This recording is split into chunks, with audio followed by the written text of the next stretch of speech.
I was enjoying my morning coffee, letting the peaceful stillness of my land settle around me, when I noticed something that nearly made me choke on my drink. A long line of SUVs, campers and sedans snaked down my private dirt road, their tires kicking up clouds as they rumbled closer. At first, I thought maybe I had dozed off and was hallucinating. But no, the chaos was real. People were stepping out, stretching their arms, yawning like they had just arrived at a vacation destination. A few of them started unloading gear, others carried coolers, and some were already scouting out spots to set up camp. I stood there, mug still in hand, utterly stunned. What the hell was happening? Then I spotted her, Karen, the queen of the homeowner association, clipboard in hand, her blonde bob swaying as she marched forward like some kind of self-appointed commander leading her troops. She wore that smug expression I had come to despise, the one that screamed, "I'm in charge here." I took a deep breath, setting my coffee down before I ended up throwing it. Stepping off my porch, I walked toward the growing crowd. People were hammering stakes into the ground, setting up folding chairs, even rolling out sleeping bags, like they were in a national campground. "Morning, neighbor." Karen beamed at me as if we were best friends. "We appreciate your generous donation to the Homeowner Association's annual camping retreat." I blinked. "My what?" Karen laughed, waving a hand dismissively. "Oh, don't be silly. I told the Homeowner Association we needed a community getaway, and your land is just ideal for it. Plenty of space away from the city, and it's not like you're using it for anything useful." I clenched my jaw. "Karen, this is my land, private property. None of these people have authorization to be here." She gave me that patronizing smile that made my blood pressure spike. "Well, technically, the Homeowner Association agreed that we should have a shared outdoor event. And since you're part of the neighborhood—" "I am not part of the Homeowner Association," I interrupted, my voice sharp enough to cut stone. Her smile faltered for half a second before she plastered it back on. "Well, you should be, and the rest of us have already made plans. It's just one weekend." "Is illegal," I said, barely keeping my temper in check. "You need to tell everyone to leave now," Karen scoffed. "Oh, come on, don't be ridiculous. We're all neighbors. It's just camping." "Just camping on my land with hundreds of uninvited guests?" Before I could respond, I heard a loud splash, followed by a shriek. A teenage girl had accidentally stepped into a pile of cow manure. "Ew, gross. There's filth everywhere," she screamed, hopping on one foot. Her mom gasped. "Wait, you mean this isn't a cleaned-up site?" Karen hesitated. "Well, technically no, but..." "You mean there are no facilities?" someone else called out, horrified. A man in a Hawaiian shirt sniffed the air. "And what's that stench?" I fought the urge to laugh. This land wasn't some polished campground. It was raw, untouched territory, filled with all the glorious risks of nature. Karen, however, was still determined to dig herself deeper. She turned back to me, her hands on her hips. "Look, we already planned this. People have taken time off work. Some even brought trailers. It's too late to cancel." "Not my concern," said flatly. She glared at me like I was ruining her scheme. "Well, technically, since the Homeowner Association agreed." "For the last time, Karen," I snapped. "The Homeowner Association has zero authority over my land. You and every single person here are violating the law." A nervous murmur rippled through the crowd. Some of the campers were starting to shift uncomfortably, realizing they might not actually have the legal permission to be here. Karen, however, was still standing, her ground, lips pursed in annoyance. "Well," she huffed, "if you're going to be so stubborn about it, maybe we should put it to a vote." I stared at her, utterly incredulous. "A vote? You think you can vote to seize my land?" She lifted her chin. "Well, we live in a democracy, don't we?" I ran a hand down my face, inhaling deeply. "All right, Karen, if you want to act like this is some kind of decision, let me introduce you to my security force." I reached for my phone and made a quick call. "It's time," I said simply, before hanging up. Karen's eyebrows furrowed. "Time for W." A deep, rumbling snarl interrupted her. From behind the main barn they appeared, my real protectors, 6 massive dogs, each one trained, disciplined, and built like a fortress, rounded the corner. Their sleek black coats gleamed under the sun, their sharp eyes locking onto the intruders with an intensity that sent shivers down spines. People froze. Someone dropped a bag of provisions. Are those friendly?" a woman whispered. Stepping behind her husband, I smirk. "Depends." The largest of the pack, a beast of a Belgian Molinos named Titan, let out a deep bark that echoed through the air. Karen's face lost all color. You can't just bring guard dogs into this." I folded my arms. "Oh, but you can bring 100 trespassers onto my land." Titan took a slow, calculated step forward. Another dog shadow followed suit. Her ears pricked forward, focused eyes locked on Karen like she was cornered. Karen swallowed hard. You wouldn't," I shrugged. "They're trained not to attack unless someone provokes them," I added, watching Karen's eyes widen as realization dawned, and just like that the so-called community camping retreat turned into sheer mayhem. People started scrambling, shoving their belongings into bags, tripping over each other in their panic to leave. The man in cargo shorts abandoned his hammock completely. A family of 4 practically sprinted to their vehicle. Karen, now perched on the hood of an SUV, shrieked, "I'm calling the authorities." I chuckled, pulling out my own phone. "Go ahead." I already did, and just as I said that, a pair of squad cars pulled up. Karen gawked at me in sheer shock. As the officers stepped out, that's when she realized she had failed. Karen's face was a mixture of rage and panic. As the police officers stepped out of their vehicles, the campers who had moments ago been setting up their dream weekend retreat were now frozen in place, their laughter and chatter replaced by uneasy silence. I watched as Karen tried to compose herself, her fingers gripping the clipboard so tightly that her knuckles turned pale. She took a deep breath, squared her shoulders, and marched toward the officers like she was about to file a formal complaint at a customer service desk. "Thank goodness you're here, officers," she exclaimed, flipping through the pages on her clipboard. "This man has released dangerous animals on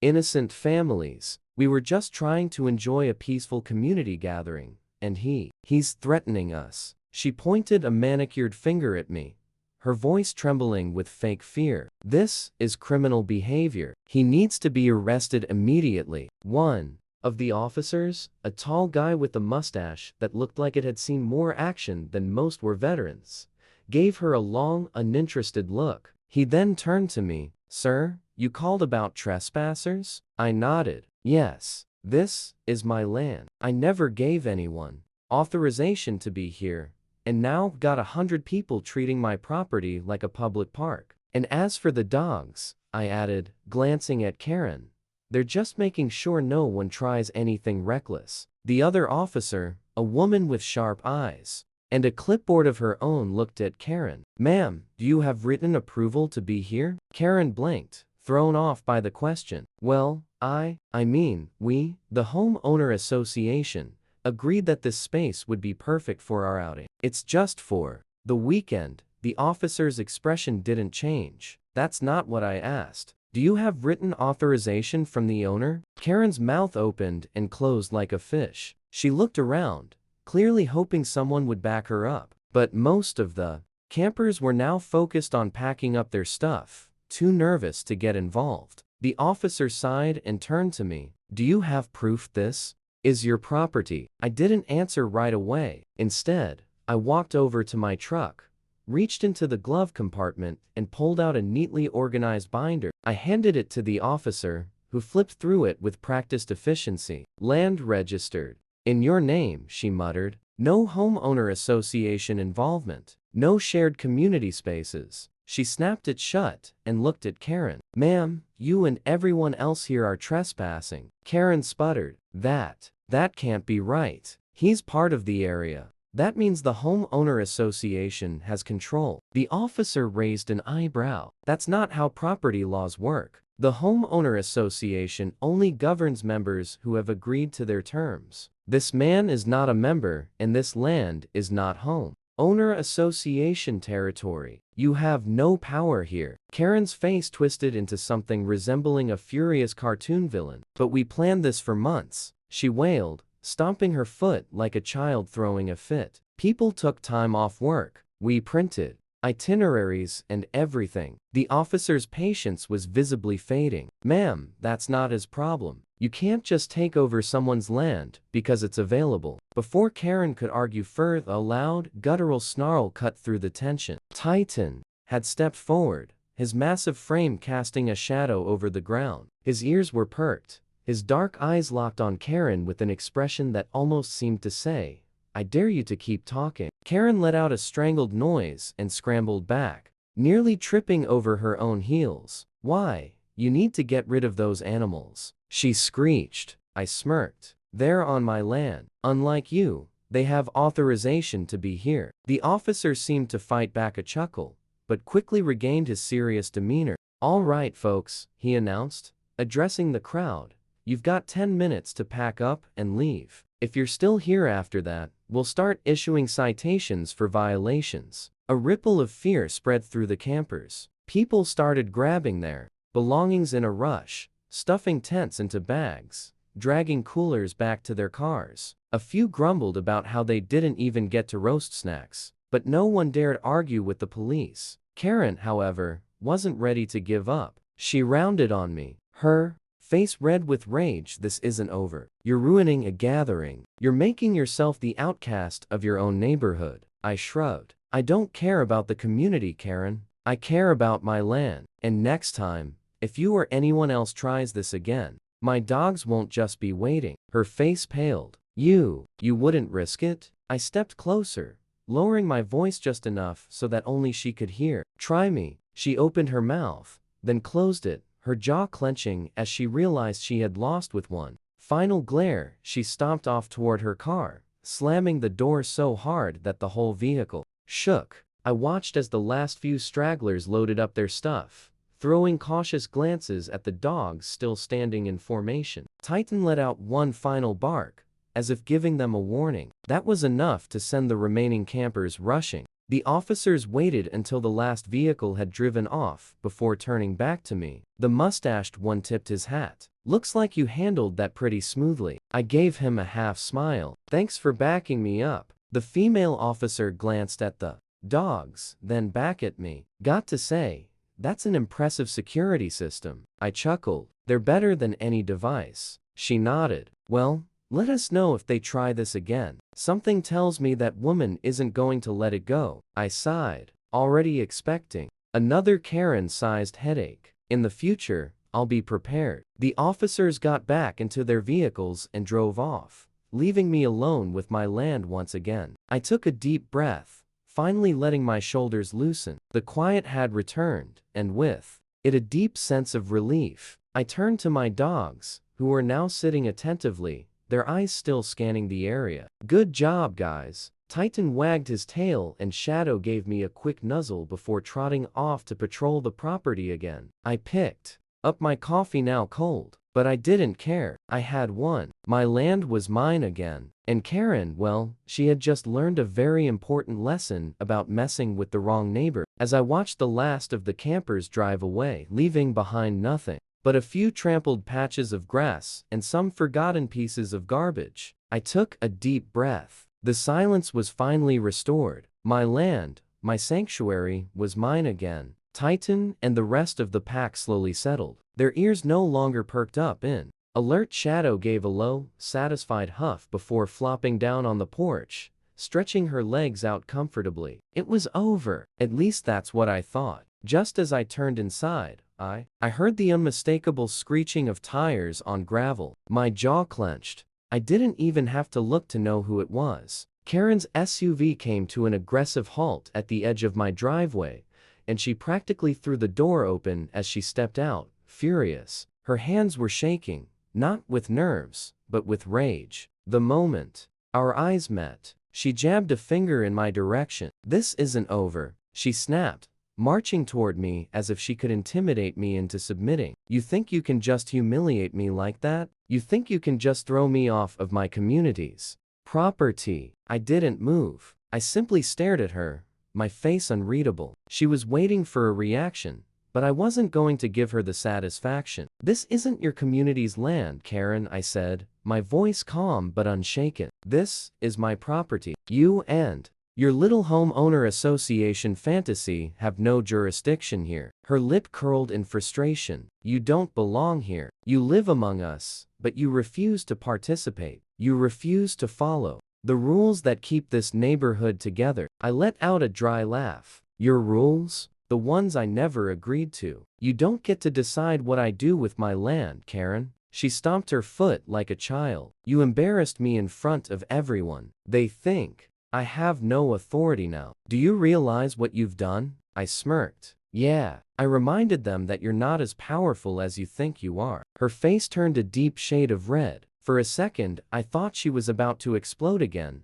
but instead she took a deep breath and calmed herself. That was never a good sign. It meant she was plotting. I hope you're prepared for the outcome, she said in a sickly sweet tone, her eyes glinting with something that almost looked like triumph. Because I have friends who are very well positioned. You may have gotten the police on your side this time, but let's see what happens when the county gets involved. You will regret this. I crossed my arms. I doubt it. With one final glare, she turned on her heel, stormed back to her vehicle and slammed the door so hard it echoed through the still air. She backed up so fast that her tires kicked up dust, then sped off down the road, leaving a trail of gravel behind. I watched her go, shaking my head. If she wanted to play dirty, I was more than prepared. Over the next few days, I kept a close eye on my land. I had security cameras installed all over the place, motion sensors near the boundary, and of course, my dogs. I wasn't about to let Karen pull any